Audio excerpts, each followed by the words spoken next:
Your gut and your brain are like Siamese twins. They are attached at the hip. If you have poor gut health, your brain is not going to function properly. And the number one thing that we ask the parent when they come to us being like, my kid can't hold a conversation, we go, well, what are you feeding them? Are you feeding them high fructose corn syrup? Are they having cereal every morning? Are they having that red 40, like the food dyes? All the stuff in the food that's not real food. We have genetically modified the DNA of these crops to maximize profits, tastiness, and it has side effects to it. People try to put us to down. Talking about my generation. Welcome! What's up, guys? Welcome to the TLT Movement Podcast, a podcast for tomorrow's leaders today. I like that. I was gonna restart, but I'll keep yours in. I like that. It's a nice change of pace. This is my sister and the guest of today's episode, Mrs. Dalana Brimhall. Yeah, no longer a DeBrincat. Gotta get used to that one. She just got married. I'm very, very proud of her. I'm very, very excited. And today we're gonna get into health. Spread it wide. Spread it wide and far across the internet. And so we're trying to have a little bit of fun. We're going to have some fun this episode. We're going to start it off with a new segment called TLT Spotlight, where we highlight somebody cool in the world that's young, that's doing awesome things, whether it be in business, whether it be in whatever world they're in, whatever sphere of influence they're in. Today, I don't even think I need notes. I actually sent out to the TLT team to find young people doing amazing things. Our intern, Gabby, who went through our program, that is now very involved in doing an awesome job at TLT. I went into way too much detail. This isn't fun anymore. Guys, don't lose your attention, please. Somebody show some flashing lights on the screen. We need to keep them. Subway Surfer, put it over here. Yeah. All right, okay. We got your attention back. You're honed back in, okay? Our intern, Gabby, she found this guy. His name's Chase Gillis. He is a young man in his 20s, young 20s, who has started a business. He had a stutter, much like, I'm sure you've met somebody with one at some point in your life. Maybe. Yeah, maybe. Look, so people, they stutter. I don't know what's going on with that. It's weird. Probably. This young man started a business where he's now traveling the entire world and kind of coaching people who stutter. He does one-on-one coachings. He's made it now his job. He's online teaching all this stuff. He's a great guy. She sends me this dude as somebody that we should have on the TLT Spotlight. And I go, wait a second. I recognize this guy. He asked me to be on his podcast. So I was. He's getting a lot of great feedback in the stuttering community, which I didn't even know was a thing until I talked to him. So. They didn't send you a DM being like, hey, you want to join our Cool Kids Club? No, they did, but it was like, do you want to join? And I was like, I can't read this. Like you don't stutter over text too. This is very weird. This is like it's an encrypted code. Okay, anyway. All right. Hey, do you remember when we were kids and I had a really bad stutter and you would like translate for me? Yes. What was up with that? And then one year we did a little Uno switch. Yeah. Uno reverse. You put the Uno switch card on me. Yeah, and so you got the stutter and then I was like, hey, I'm good. Yeah, that was weird. I remember that. Yeah. Like vividly. Yeah. You were so bad, and I would say translate everything you said. You could read my mind. Yeah. It was pretty tight. Yeah. Sick. That was so tight. Yeah. All right, so we're going to get into some of your favorite topics. We're going to talk about health and wellness. Dalana, why are you interested in health and wellness, and what impact does it have in your life? So health and wellness makes the world go round. Oh. Yeah, if you don't have health, you really don't have much. And so I actually work in the neurological health realm. I help manage several clinics around the world with our father. Yes. Where we help people that have neurological issues. We help them kind of regrow back damaged brain tissue, reconnect pathways, and get them feeling 100%. Now, I'm asking you questions I obviously know the answer to, but there's multiple facets to that. Mm-hmm. What are some facets that you deal with as like pertaining to diet? Does that have anything to do with it? Well, yeah, of course. So we get a lot of autistic kids, ADHD, stuff like that. And the number one thing that we ask the parent when they come to us being like, my kid can't hold a conversation, we go, well, what are you feeding them? You know, are you feeding them high fructose corn syrup? Are they having cereal every morning? Are they having that red 40, like the food dyes? All the stuff in the food that's not real food. Like the stuff that's, I would say, But the red food diet's so tasty. It has no flavor. Oh, what? Food dye has no flavor. It just makes it look pretty. Wait, you're telling me blue raspberry isn't a real flavor? Blue is not a flavor. Wait, hold on. You're telling me that Blue Lake 50 is bad for me? Blue raspberry isn't even a fruit. You're right. I don't even. What even is Someone that? one day was just like, "Hey, if raspberries were blue and if blue raspberry was a thing, this is what it would taste like." And everyone was like, "Yes, Yum. Dang, let's put this in everything." You'd be surprised that once parents just fix the diet of their kids, like make them an omelet in the morning, don't give them Lucky Charms for the 80th day in a row. Sure. They start to act better. They start to be able to hold a conversation, give you eye contact, not freak out in the middle of class. You'd be surprised. They maybe just you can stop giving them microdose meth. Whoa. Also known as Adderall, to get them to focus for 5 seconds. It is a methamphetamine. It is. Yeah, it's pretty. Adderall is microdosing meth. When we were growing up, our dad would bring a lot of autistic children over and be like, "Hey, you should be friends with them." And we were like, "Oh, okay." You should hang out with them while I talk to their parents about all of their problems. Right. And so some of these kids, they were pretty wacky and wild. Like, I remember there was this one kid that had a sensitivity to clothes. And so anytime you would not, like, hold on to him, he would be, like, stripping and taking off all his clothes and just, like, sprinting. That was funny. There was another kid who would use the entire toilet roll when he would wipe every time, and it would clog the toilets. I remember there was this other kid who tried to stab me with a pickaxe once. I remember that. Shout out. I'm not going to say his name. I know his name. Don't. So yeah, no, we had a lot of experiences with that, and we were very, very blown away when we would just, we were children, but when my dad would just kind of guide them and direct them, slight little things like that, like diet, getting off medication that they've been kind of forced onto because the food is caused, like, you are what you eat. Very true. Is basically it. And so if you're sending your kid to school with a Pop-Tart and some Kool-Aid, they might not be able to maintain themselves. I know that when I eat bread, I have a harder time holding a sustainable conversation. Really? Oh, yeah.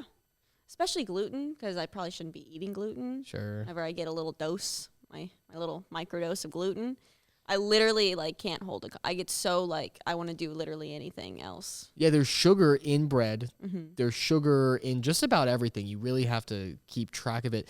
I personally have celiac disease, so I can't eat gluten. I don't have that extreme of a gene. I'm like a mini glutarded. Yeah, the new professional term I believe in they're calling in medical industry is we're glutarded. It's slightly offensive when the doctor told me that, but I understand. Yeah. And so why people are having such an intolerance to gluten nowadays more than ever before is not because we're weak or our genes are bad or what. Actually, it might be a little bit of that. But it's also gluten used to be like 1/10,000th of what bread was back when in the ancient days with that ancient it still grain. is in Europe. Right. And so in different countries where they're using that original grain, I can eat that, even with a severe case of glutardation. And so what America's done is we've GMO'd it, which we're going to talk about GMOs. Let's talk about it right after this. We've GMO'd bread where we've taken something that was once a little inkling of it, 1/10,000th of it, and we've now made it what's in majority of what's in bread. Because we want dough to be soft and stretchy and moldable Delicious. to practically anything. Do that delicious. Sure. It's the difference between hard wheat and soft wheat. Like, we use hard wheat in America, where it grows 1 foot tall, produces no seeds, and has like 70% gluten. While everywhere else in the world, their wheat, it's called soft wheat. It grows 3 feet tall. It produces seeds. It's like 10-15% gluten, and it doesn't have that effect on your gut biome that gluten does here. And so, like, I'm gluten intolerant, which a lot of people are that don't Most people necessarily. are. I would say more people are gluten intolerant than not. But I mean, like when I eat gluten, I don't really have that big of a reaction, like Danny. Yeah. But you don't need to You go can into tell. detail. Yeah, you can about tell your when reaction. when I eat it, you can tell. Yeah, you can tell, you can smell. No, but when I eat gluten, I don't get a reaction. It's more of just like, I don't know, I just feel a little off, a little bit more brain fog. I'm just not at 100%. And most people go through life feeling that way. Sure. And so people don't think, oh, it's because I ate that peanut butter and jelly sandwich earlier.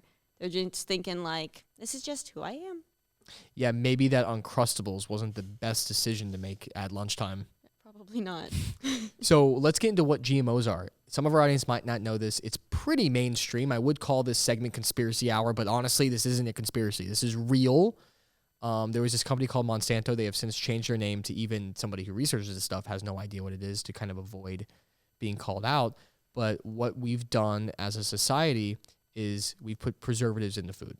Now, preservatives do exactly what the name states. It's to preserve the food so that it doesn't go bad. Yeah. It's good. We're not struggling. Nobody's in America is struggling to find food. It's abundant. It's everywhere. Preservatives have a role to play in that. Awesome. The bad side of it is that we have genetically modified the DNA of these crops to maximize profits, tastiness, and it has side effects to it. Yeah. So, like you were saying, some of these crops are not producing seeds. Every single plant on the planet, that's how it reproduces, is through seeds. Yeah. What companies have done is they go, hey, if we make it so that it doesn't produce seeds, then they'll have to buy from us next year. Exactly. And so it Make that money. make that shmoney. Your gut and your brain are like Siamese twins. They are attached at the hip. If you have poor gut health, your brain is not going to function properly. That's why we put so much emphasis on diet when we do work with your brains. We're like, why is what we're eating affecting our brains? It's because your gut is your second brain. What do you mean by that? So your gut has all these fibers, all these neurons throughout the whole system. If your gut is unhealthy because it's having to filter all of this garbage that you're eating, it's like working with a sewer. And you're giving the sewer water back up to your brain. Your brain does not have the nutrients it needs to function properly. Like 100% of everything in your body, it starts at the brain. All of it. I don't know about that. Why? Your lack of college is showing. I mean, is the heart controlled by the brain? Wait a second. Absolutely. My lack of college is showing. My bad. Okay, I take everything back It's the that I just difference said. between your conscious and your subconscious, your cortex and your white matter.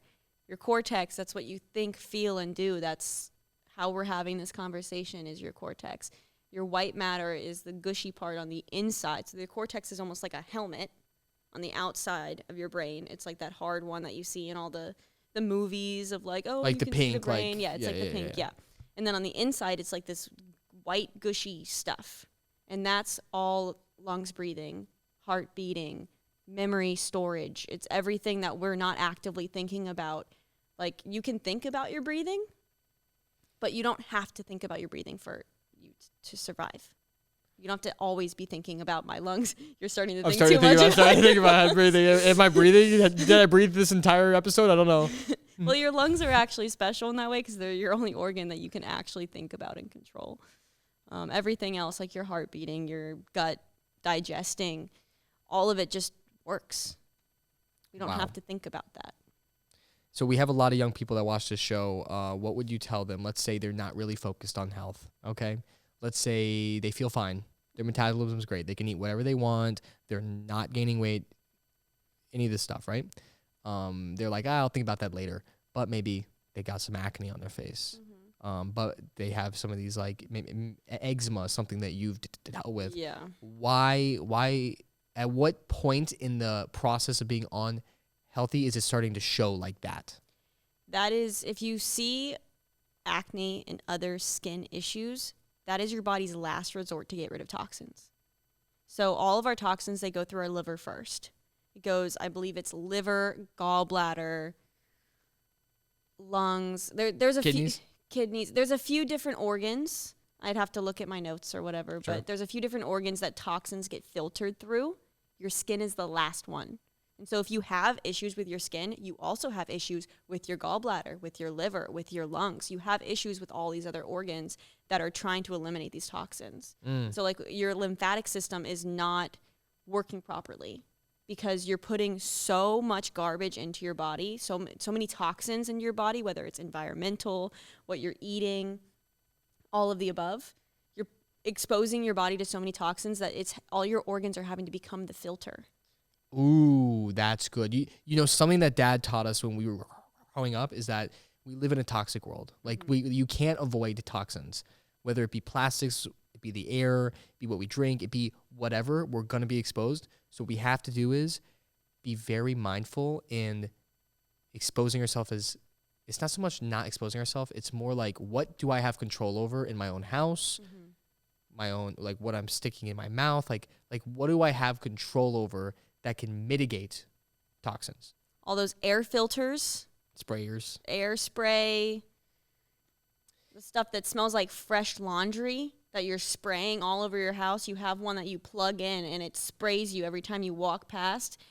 Those are toxic chemicals. Wait, but They cause cancer. Wait, hold on. My linen and sunshine flavored Febreze, it says 100% natural on it though. So how can something be 100% natural and also be causing me issues too? Does it say 100% natural? It does. Really? Yeah, the one that the guys have in the house. Oh my yeah. gosh. Yeah. So the Food and Drug Administration, they're the same We thing. are about to get blacklisted after this episode. Yeah, the organization of things that you can put in your home, that you can put in your body, is so messed up. Like, you can get away with so much. There are certain cereals that have trisodium phosphate in it, which is a paint thinner. Holy smokes. They have it to make it look all shiny because they want the little, I don't know. Little glimmer on it. Yeah, they want their little cereals to look shiny and delicious, and so they don't get all soggy in the milk. And so they put trisodium phosphate on paint thinner on the cereal, and so it lasts a little bit longer in the milk before getting soggy. Okay, I gotta be honest, it's worth it. There's nothing worse than soggy milk. Cancer? So what? At least I have a crunchy bowl of Cheerios. I actually did hear that Cheerios causes cancer. That's the trisodium phosphate. It's a big word. I know it is. Here's basically the rule, guys.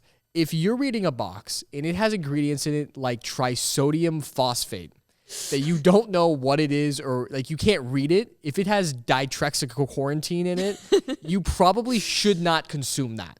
Fair? Yeah. And there's certain apps out there as well that you can scan the barcode on the food that you're about to consume, and it'll tell you what all the ingredients mean, if it's dangerous or not, if you should eat it or not, or if you should just put it back on the shelf. Do you know what the app's called? There's a few of them. There's like some Bobby approved is one of them. Okay. That's pretty good. But that one, it's more of like the foods that he approves of. Sure. But it'll still tell you everything that's the ingredients are, and like if We're going to link down bad or below, not. actually, a bunch of different apps that you can use to do that, because we live in a world where you can't, look, it's not realistic. We can't all grow our own food in the backyard. We're going to have to that's buy. just the dream. Yeah, that's the dream. That's the dream.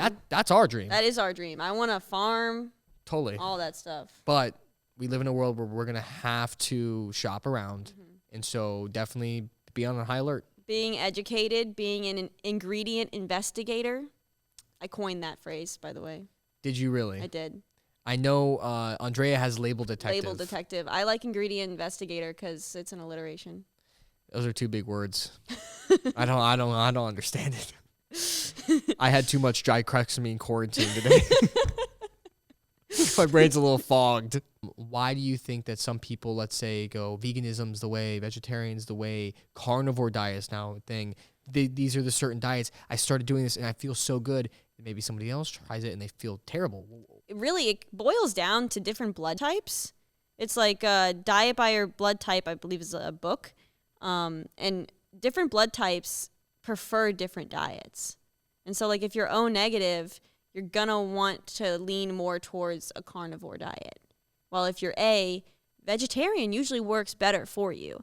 But the biggest thing with that is, like, if you're going to be vegetarian, if you're going to be vegan, you gotta be vegan.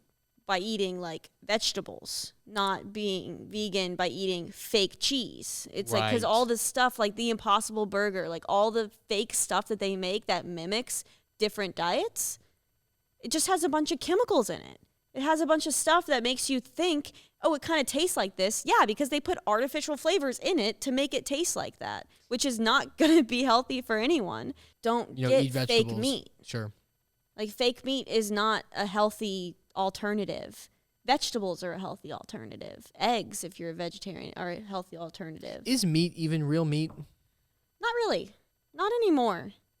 They add a lot of fillers into it. I mean, we used to go to restaurants and stuff, and we would get a burger, and they put bread in the burger. Right. As a and filler. It's not gluten-free. Yeah. Just And to so kind of pave it up a little So bit. you think like, oh, I'm just having beef. No, you're having grains inside the beef to make it look thicker. It's like a lot of meat nowadays isn't pure, especially like, and they're trying to push eating more bugs too as your protein source. Like, it's healthier, but it's like they're just, the agenda, it's hard to really trust anything in the grocery store. Unless you're growing all your own food, raising your own cattle or your own chickens or whatever, you're really not going to get the purest of anything. So my mantra is always, I'm going to choose the better bad choice. Sure. Like, I'm going to eat organic. It may not be real. It may not be what I'm expecting. It may not be what like the Amish eat or they ate, 1,000 years ago. But it is the better bad choice. Like, it doesn't have the pesticides and the chemicals and the Roundup and the everything all over all your vegetables if you buy organic versus non, even though it's like $1 more. But like, at the end of the day, it's worth it. Thank you so much for tuning in. Dalana, do you have any last words? Anything you want to shout out? Anything in the description below? I think the only way to end this is with our special sibling handshake. Yeah. Thanks for watching. Thank you so much for tuning in to the TLT Movement Podcast. If you liked what you heard, maybe it will bring somebody else in your life value too. So please share with a friend, subscribe to our YouTube, and comment and let us know what you think. Our podcast is available on Spotify and Apple, and we would very much appreciate a 5-star review. Visit our site, tltmovement.com.